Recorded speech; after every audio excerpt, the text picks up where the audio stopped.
ಮೊದಲನೆಯ ಪ್ರಶ್ನೆ, ಖಾಲಿ ಹೊಟ್ಟೆಯಲ್ಲಿ ಪಪಾಯ ಹಣ್ಣನ್ನು ತಿಂದರೆ ಏನು ಉಪಯೋಗ? ಎ. ಕೊಲೆಸ್ಟ್ರಾಲ್ ಕಡಿಮೆ, ಬಿ. BP ಕಡಿಮೆ, ಸಿ. ಅಜೀರ್ಣ ನಿವಾರಣೆ, ಡಿ. ಶುಗರ್ ನಿಯಂತ್ರಣವಾಗುತ್ತದೆ.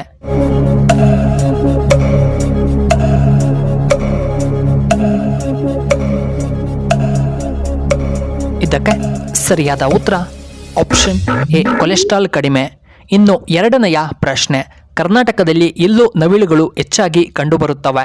ಎ. ಕೋಲಾರ ಜಿಲ್ಲೆ, B. Hassan, C. Shivamogga, D. ಚುಂಚನಗಿರಿಯಲ್ಲಿ.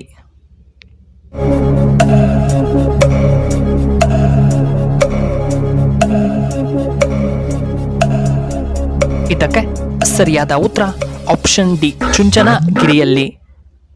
ಮೂರನೆಯ ಪ್ರಶ್ನೆ, ಹೆಚ್ಚು ಉಪ್ಪು ಉತ್ಪಾದಿಸುವಂತಹ ರಾಜ್ಯ ಯಾವುದು?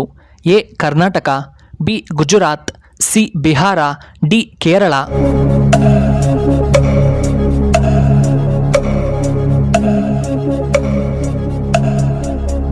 ಇದಕ್ಕೆ ಸರಿಯಾದ ಉತ್ತರ ಆಪ್ಷನ್ ಬಿ. ಗುಜರಾತ್ನಲ್ಲಿ. ನಾಲ್ಕನೆಯ ಪ್ರಶ್ನೆ, ದೇವಾಲಯಗಳ ತೊಟ್ಟಿಲು ಎಂದು ಯಾವುದನ್ನು ಕರೆಯುತ್ತಾರೆ? A. Aihole, B. Kashi, C. Hampi, D. ಬಾದಾಮಿ.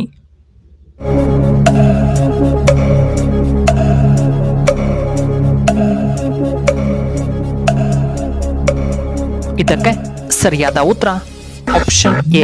ಐಹೊಳೆ. ಇನ್ನು ಐದನೆಯ ಪ್ರಶ್ನೆ, ಯಾವ ಪ್ರಾಣಿಯು 3 ವರ್ಷಗಳ ಕಾಲ ನಿರಂತರವಾಗಿ ನಿಲ್ಲುತ್ತದೆ? ಎ. ಕೋತಿ, ಬಿ.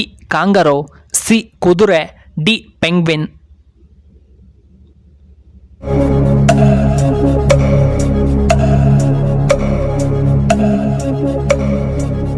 ಇದಕ್ಕೆ ಸರಿಯಾದ ಉತ್ತರ ಆಪ್ಷನ್ ಸಿ. ಕುದುರೆಗಳು ನಿಲ್ಲುತ್ತವೆ. ಆರನೆಯ ಪ್ರಶ್ನೆ, ಯಾವುದರಲ್ಲಿ ನಮಗೆ ಹೆಚ್ಚು ಪ್ರೋಟೀನ್ಸ್ ಸಿಗುತ್ತದೆ? ಎ. ಮೊಟ್ಟೆ, B. Carrot, C. Soybeans, D. ಬಾದಾಮ್.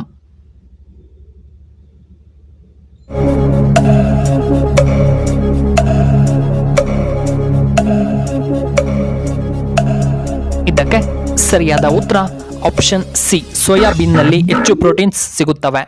ಏಳನೆಯ ಪ್ರಶ್ನೆ, ತಂಬಾಕನ್ನು ನಿಷೇಧಿಸಿದಂತಹ ಮೊದಲ ದೇಶ ಯಾವುದು? A. Korea, B. Bhutan, C. Japan, D. Russia.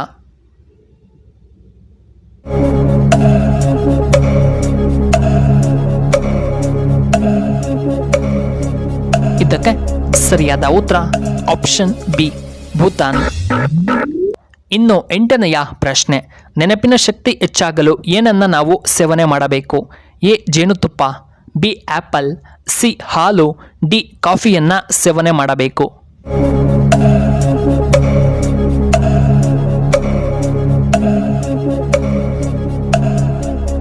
ಇದಕ್ಕೆ ಸರಿಯಾದ ಉತ್ತರ ಆಪ್ಷನ್ ಎ. ಜೇನುತುಪ್ಪವನ್ನು ಸೇವನೆ ಮಾಡಬೇಕು. ಒಂಬತ್ತನೆಯ ಪ್ರಶ್ನೆ, ಯಾವ ತಿಂಗಳಿನಲ್ಲಿ ಹೆಚ್ಚು ಮಳೆ ಆಗುತ್ತದೆ? A. September, B. June, C. July, D. December.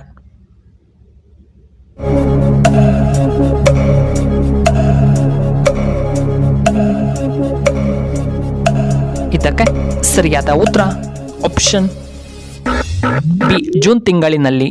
ಹತ್ತನೆಯ ಪ್ರಶ್ನೆ, ಯಾವ ರೋಗ ನೀರಿನಿಂದ ಬರುವುದಿಲ್ಲ? A. Typhoid, B. Asthma, C. Cholera, D. BP.